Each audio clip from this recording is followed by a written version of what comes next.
Então, pessoa, vamos a mais umas investigações aqui sobre pontuação? Pois bem, para além da velha e temida vírgula problemática, cheia de dores de cabeça, há outras pontuações menores, com usos bem mais simples, mas que podem gerar aí algum tipo de tropeço na sua escrita ou nas provas de português. Você precisa saber usar, você precisa conhecer as funções, você precisa dominar, né? Então vamos entender o básico do básico do básico sobre como funciona, até porque raramente a gente comenta sobre isso, raramente você coloca nos textos, então quando aparecer a surpresa pode não ser tão feliz, né? Acredito que a primeira dessas pontuações esquisitas e que demanda um pouquinho de consideração é o ponto e vírgula, que ficou meio como, digamos assim, né, esquecido no meio do caminho, mas que tem aí umas regras bem específicas de uso e de funcionamento. Eu diria para você que há dois usos mais comuns e que você precisa conhecer. O primeiro uso é quando o ponto e vírgula fica no lugar de um ponto final. Ah, mas pode usar ponto final? Por que está pondo ponto e vírgula? Só o autor que escreveu sabe dizer, porque não existe uma razão muito clara para que isso seja feito, é simplesmente uma escolha estilística. O autor achou que ficou melhor e que ele não perdeu a fluidez do período que ele queria estabelecer, colocando aquele ponto e vírgula ali. Então, uma boa forma de você testar se o ponto e vírgula está correto é se couber um ponto final no lugar dele. Se eu tivesse uma construção como, suponhamos, João, por exemplo, João estuda gramática, né? Que é o que estamos fazendo aqui agora, arduamente. João estuda gramática.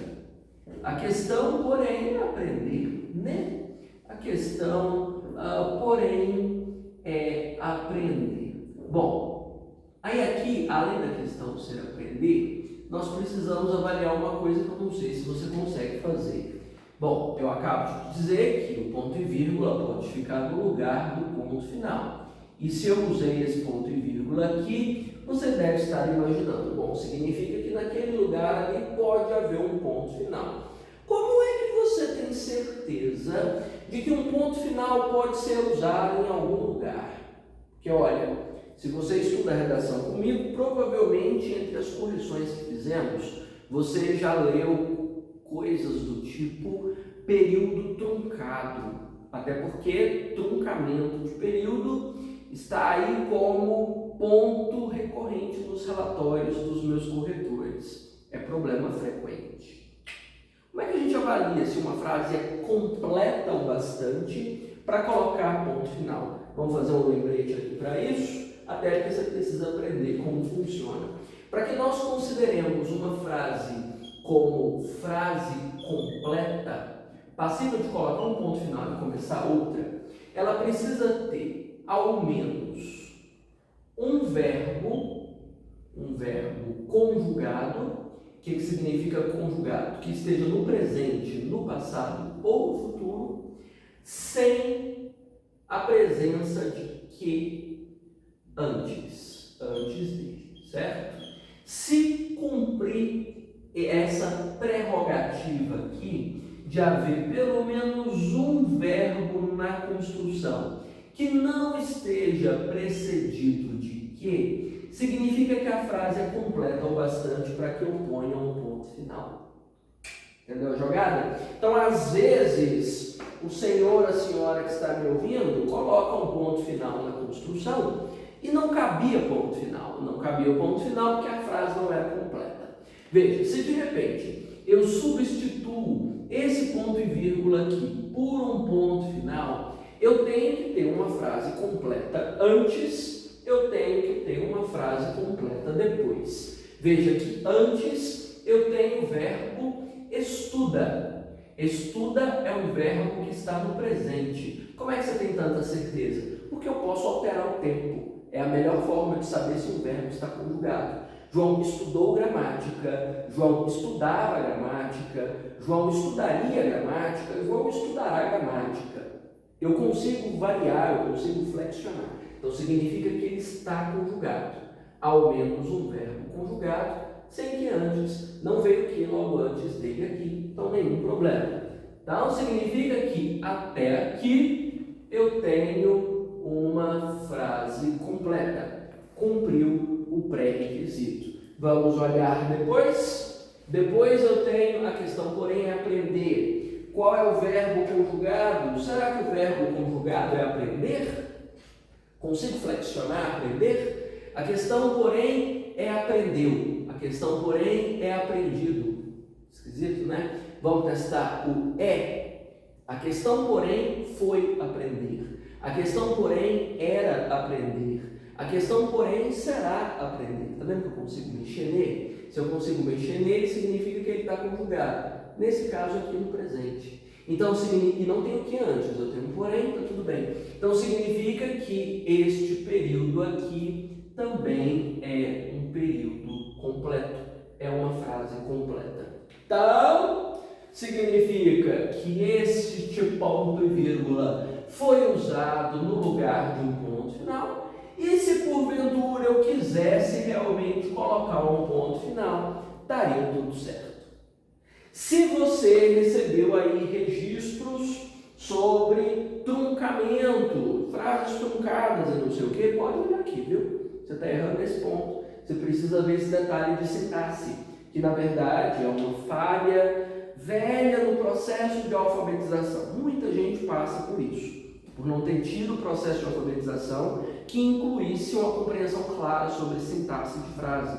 E aí gera problemas eternos para a escrita. Você precisa começar a olhar isso aqui até você se acostumar com a construção e evitar os erros. Combinado? Então, o primeiro uso é esse. E o segundo uso é em processos de enumeração. Sabe quando você vai fazer uma lista de coisas? A questão é, geralmente nas listas a gente usa só vírgula, né?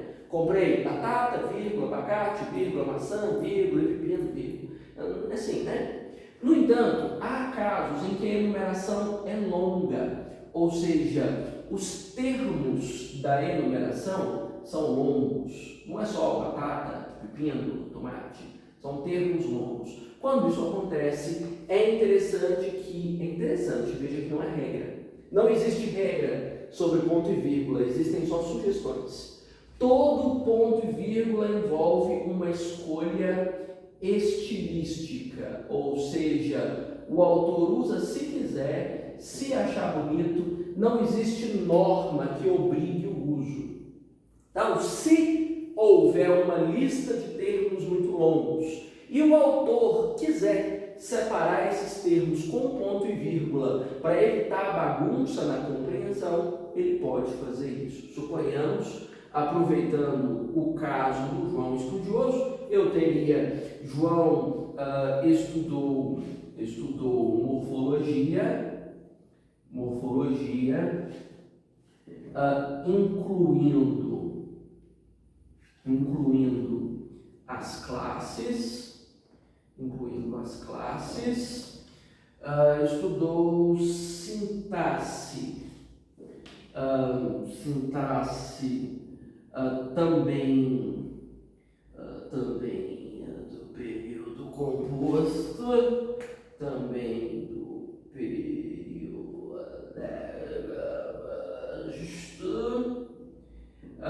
e que mais? Estilística, que eu estou falando aqui sobre escolhas, né, de quem escreve. Estilística.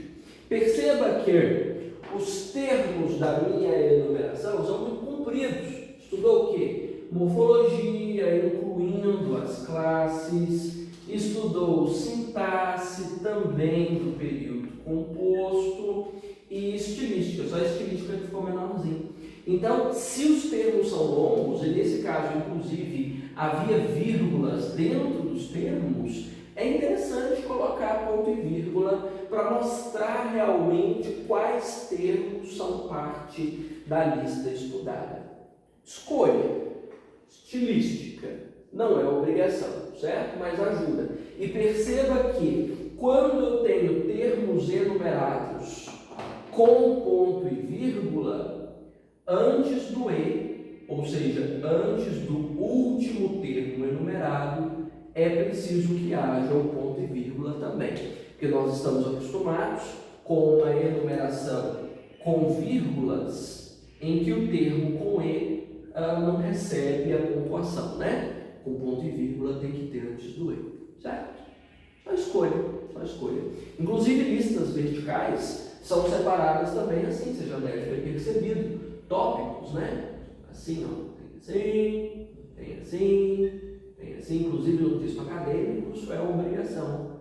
E o último com ponto final. Não sei se você mexe com o texto acadêmico, mas essa é a pontuação considerada correta. Entendido? E aí, ó, ponto e vírgula só tem esses dois casos. Nenhum dos dois casos é obrigação, só escolha, usa se quiser. Se o escritor aí do texto que está sob análise para a interpretação do seu texto usou, você precisa saber reconhecer para que ele usou. A pergunta: todas as vezes que ponto e vírgula for usado, ele pode ser substituído só por ponto ou só por vírgula? Pode. Gera erro essa substituição? Nunca. Pode gerar problemas na fluidez do texto, já que as vírgulas podem se misturar? Sim, só isso. Mas não é erro. Substituir ponto e vírgula por outras pontuações nunca gera erro, já que o uso é só escolha de estilo. Combinado? Outro uso comum, e que eu preciso só acentuar um significado para você tomar cuidado, é dois pontos. Há uma cobrança significativa nas provas de linguagens. Não há erros registrados nas redações, então não é uma preocupação de quem escreve, é a preocupação de quem faz prova de português, porque os dois pontos são usados frequentemente para explicação, e isso aqui eu coloco quase como um macete. Apareceu para você entre as opções perguntando qual é a função dos dois pontos na frase listada acima? Explicação. Ou qualquer outra palavra aqui seja sinônima de explicação, né? Sempre vai funcionar. Ah, mas as gramáticas é só isso? Não, as gramáticas estão uma lista imensa sobre funções possíveis dos dois pontos. Nas provas, só cobram a explicação. É bom você ter essa diferença entre o que a prova cobra de fato e o que as gramáticas citam. Gramática sempre estica mais conversa do que você precisa na vida. Então é bom diferenciar, certo? Só esse uso. Fiz uma lista aqui, separada com ponto e vírgula, inclusive, de aspectos que eu não posso esquecer. Vamos ver mais dois sobre o uso de travessões e parênteses. E claro, as mesmas expressões separadas por travessões ou por parênteses também podem ficar entre vírgulas. Se você já acompanha minhas aulas há um tempo, inclusive envolvendo pontuação, você deve se lembrar de um macete que eu sempre comento, de que um termo entre vírgulas quase sempre é descartável. E a melhor forma de você saber se essas vírgulas de fato estão corretas é se você consegue jogar o termo fora. É um macetezinho, né? Separar por vírgula, termo descartável, se eu posso jogar fora, as vírgulas estão certas. A mesma coisa acontece com termos entre aspas, entre parênteses e termos entre travessões. São expressões descartáveis na construção da frase. Quando eu digo descartável, estou querendo dizer que existe frase sem a expressão. Existe frase com sentido sem a expressão, certo? Ou seja, ninguém morreu, dá para entender tudo, a gente não vai viver um colapso no texto simplesmente porque o termo foi jogado fora. Geralmente é uma explicação, é um extra para agregar significado, mas nada realmente significativo. Se não é nada significativo, qual é a diferença entre separar uma explicação descartável com vírgulas, com parênteses ou com travessões? Bem, a diferença é a ênfase. E a ênfase tem a ver, de novo, com estilística. Ou seja, qual é o peso dessa informação que o autor quis dar. Quando a expressão é separada por travessões, significa que houve um interesse muito grande de enfatizar essa informação. Ou seja, é um realce muito maior para ela. Essa informação é muito importante e o autor quis quis destacar sua importância. É ênfase, certo? E no caso dos parênteses é o contrário, é o oposto. Quando os parênteses são usados, significa que essa informação tem menos importância comparada à construção geral do texto. Ou seja, mais importante dentro da frase, menos importante comparado ao teor da frase que foi construída. E as vírgulas são neutras, em termos de ênfase, né? Em termos de ênfase, elas não têm peso específico, certo? Você só precisa gravar essa diferença. Então, se perguntarem para você na prova, os travessões usados na linha fulana até a ciclana podem ser substituídas por parênteses sem gerar erro gramatical? Pode. O termo entre travessões pode ser substituído por vírgulas? Pode. Sem problema algum. São intercambiáveis todas essas pontuações. Uma não tem significado diferente da outra, nem gera erro caso você troque uma pela outra. Intercambiáveis. Você pode substituir tranquilamente, certo? Agora, se te perguntarem, a substituição dos parênteses da linha fulana até a ciclana gera uma alteração de sentido, caso seja feita para parênteses? Opa, aí gera uma mudança na ênfase. Porque de uma informação super importante, passa por uma informação muito descartável, muito dispensável. Então gera uma alteração enfática, uma alteração semântica, certo? Então intercambiáveis gramaticalmente. A troca de uma pela outra não gera prejuízos gramaticais, mas pode gerar alterações semânticas. Pode mudar, alterar um pouquinho, uma gotinha, o significado do que está sendo construído. Entendido? Então, vou deixar uma super lista de exercícios para você fazer, para você tentar entender melhor do que eu estou falando. E aí você vai me mandando as dúvidas, a gente vai discutindo, esclarecendo, tá bom? Combinado?